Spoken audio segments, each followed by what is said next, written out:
Hey everybody, welcome back to the underground lair here at Stringman Guitars. And since the Memorial Day weekend, I caught up on everything. Now I figured I'm going to do some work on my stuff because I never get to work on it, hardly get to play it. And that's where this video comes in.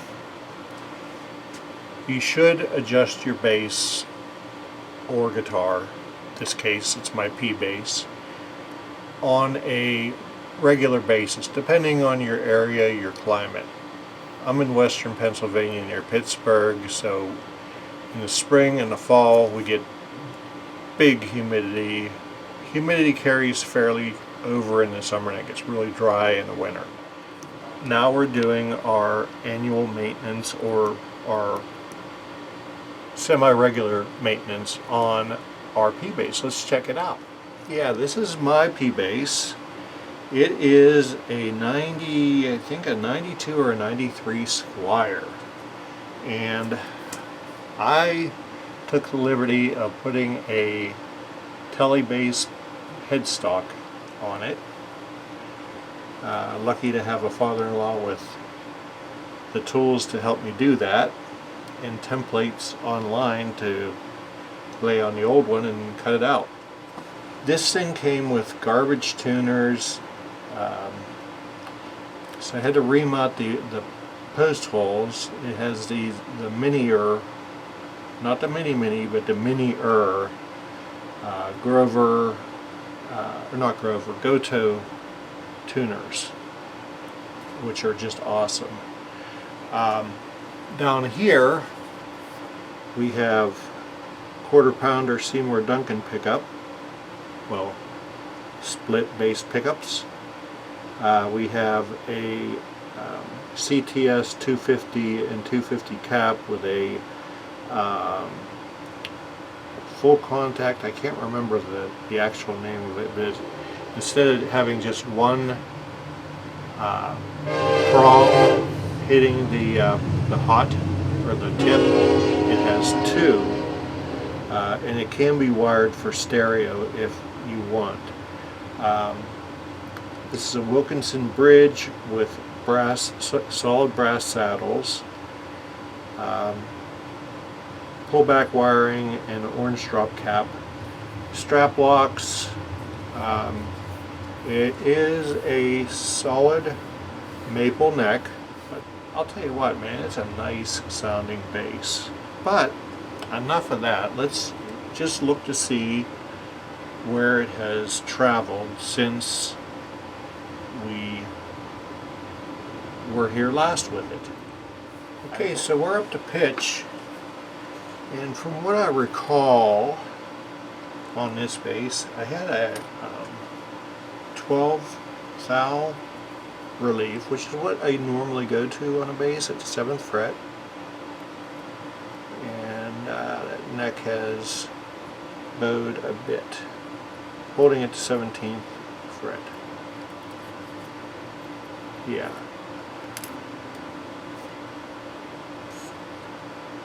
And our string height is a whopping 6 plus 64, 6 plus 6 plus 6 plus. So I think if we adjust a truss rod, we will be able to bring that down and have the string height around between 5 and 6 64s, which is what I normally aim for. So whenever you tighten a truss rod, you want to take your tension off the strings so that you're not working against tension. So my strings are pretty floppy there. So I think we can turn this a bit.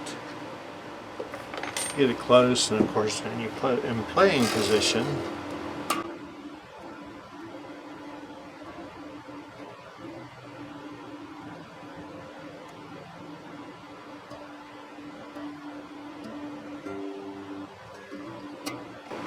Let's check that. we put about a quarter, maybe not quite a quarter of a turn in it. Go to the 17th fret again. Hit the 12th thou. And bingo was our name-o. It'll probably tighten a little bit more after that. But when I get these guitars in here that haven't been touched, and sometimes you got to break the truss rod loose, not break the truss rod, but you know, work to get it loose.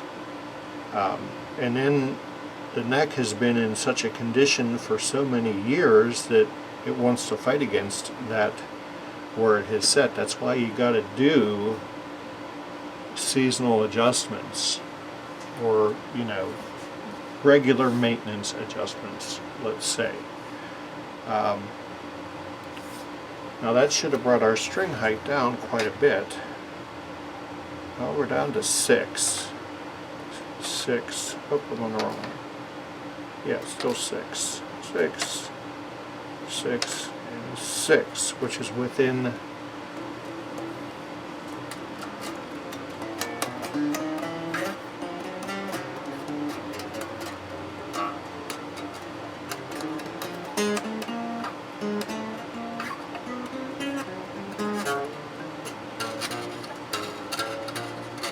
Okay, so what that tells me, getting some buzz up here, because I didn't have it before. Not that I ever play up here, but I want my stuff to be right. That tells me that there's still a little too much bow in the neck. If you're getting buzz up here, like it starts right there, okay? That means you're kind of climbing out of a valley. That means the bow is a little too much. So as you're playing up, it's hitting the next fret up. Of course, until you get to the last fret and there's nothing for it to whack against. So I am gonna, that was just barely touching 12. Sometimes Fenders like to go a little bit flatter. And we did a full level and crown and polish on this whenever we got it. If you look back at the old video of this about a year ago or so. So let me go ahead and make another little nudge of a turn there, and we'll be back. Okay, so we tightened it another about 1/8 of a turn, and the reason I can't do guitars same day is because overnight, after you make that adjustment, the wood will want to acclimate to it.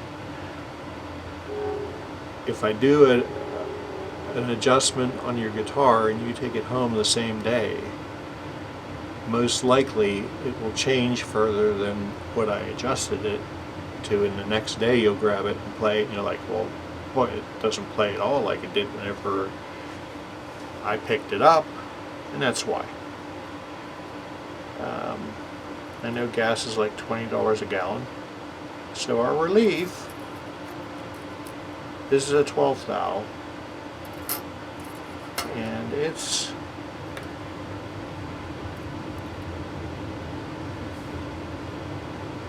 staying right there. It's probably about 11th thou. I don't have an 11th thou in my arsenal, and it's actually closer to 10. But remember this?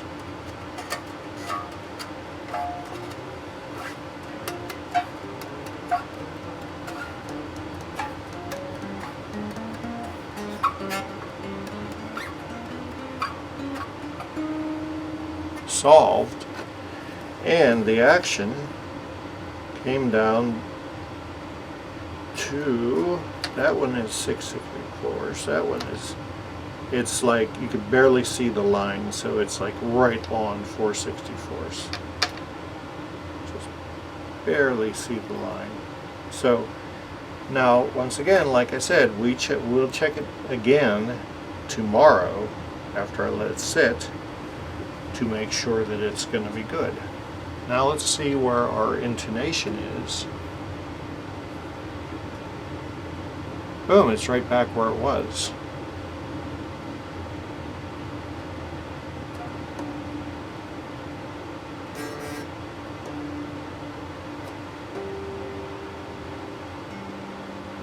There you go.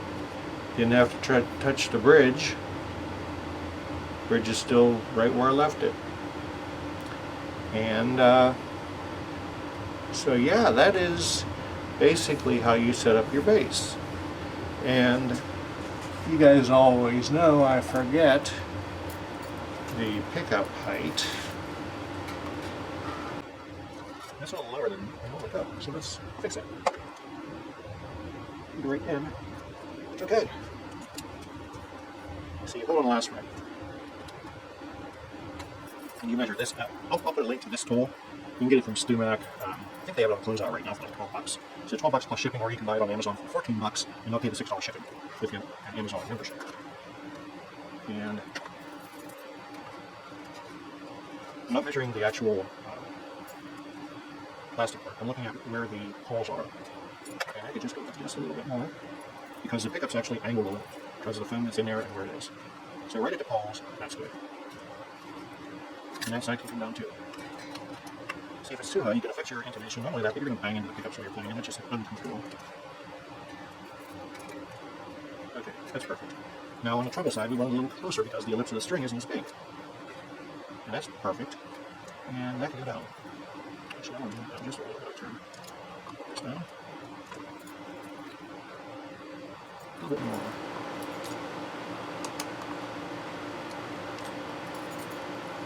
The other thing that this guitar got new was new knobs, new pick guard, and it's fully shielded with the copper shielding tape. It's got D'Addario 45 to 105s. And that's what you do. That is all there is to a bass guitar setup, unless you have more pickups and stuff like that. It's always a good idea to once a year clean the, you can find it, there it is.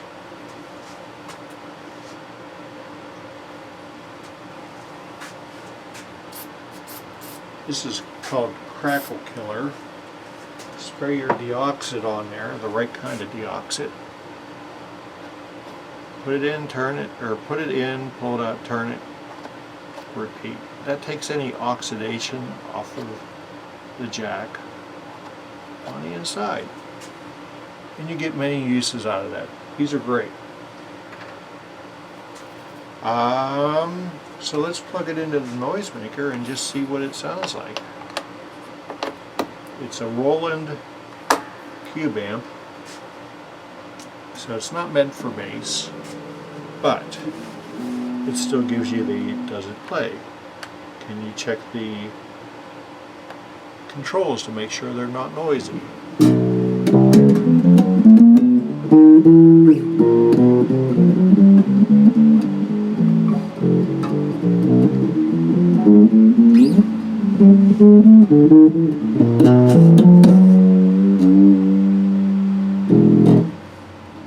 Oh, the last thing.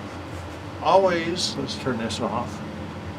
Always come by and just make sure that your hardware, if I get the right hardware here. I did, yeah. You want to make sure tuner bushings are tight, which they are. You don't want to over crank them. And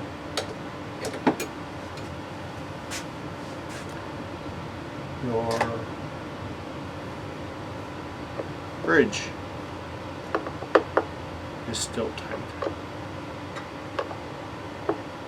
And it is. So I want to thank you for joining us down here in the underground lair. Tell your friends. If you're in the greater Pittsburgh area, I am on the Facebooks, on the interwebs. Send me an instant message. We'll get you on the bench here. Please like and subscribe. Take care of the old folks. Love your neighbor like you love yourself. Peace. Have a great night.